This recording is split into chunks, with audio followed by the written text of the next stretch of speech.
Welcome to the Bruce Williams channel. I'm going to answer a viewer email today. First, let's do a wrist check. I am wearing the black Sky Dweller on the Jubilee bracelet. Really enjoying this watch. So this one comes from Ralph. The topic of this video is too many Rolex. Can you have too many Rolex? Ralph says, I currently have 8 Rolex. I would like to consolidate a bit. Would you trade a blue Sky Dweller on Oyster, a Sea Dweller 4000, and a Date Submariner for a Patek 5205R? The idea of owning a Patek is exciting, but I'm afraid I'm giving too much. Thank you, buddy. Planning to visit Lancaster, Pennsylvania this year. Thanks for the great content, Ralph.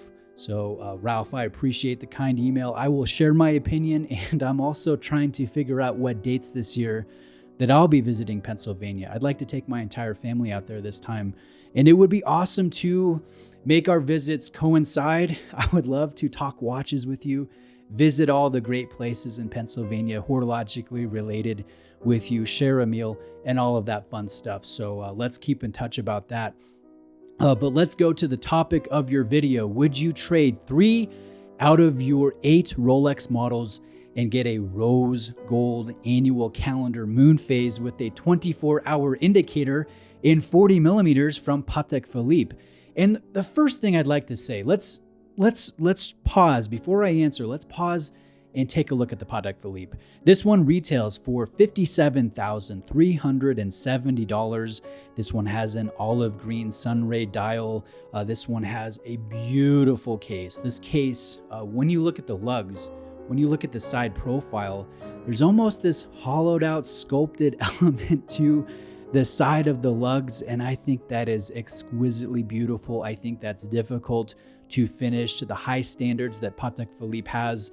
And I think that rose gold is the in metal right now when it comes to gold, even more so than white gold and certainly more so than yellow gold at the moment. Rose is the hot metal, green is a hot color. So this watch, with its combination of complications, with the applied minute indexing that Patek Philippe is well known for doing with their Calatrava models, I think this is a very sharp model that I would be proud of owning myself.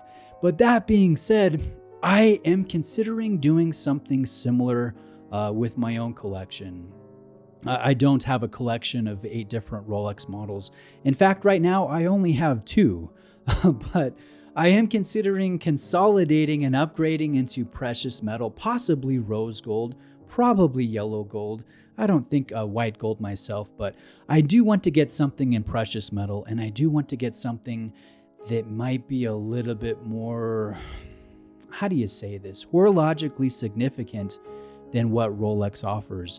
Now, I'm not trying to hate on Rolex. They make a dang good mass-produced watch. My Rolex models are infallible. They're always keeping accurate time. I wear them in almost any situation. I think they are the easiest watch to wear on a day-to-day basis.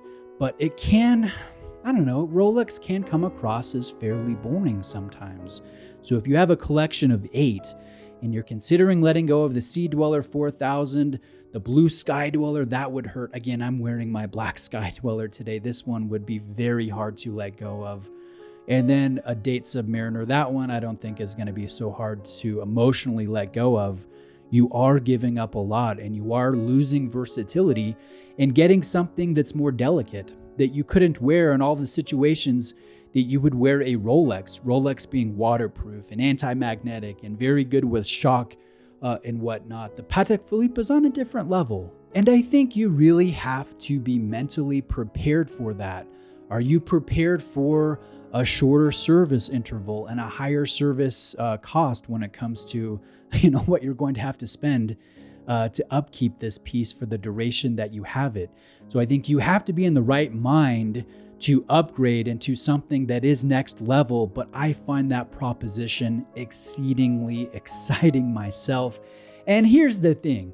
You would still have 5 other stainless steel, or actually, I don't know what other Rolex are in your collection, Ralph, but you would still have 5 other Rolex models to wear and to enjoy. And I'm assuming you probably have other watch brands outside of Rolex as well. But again, you didn't tell me that in your email, so I'm just making an assumption.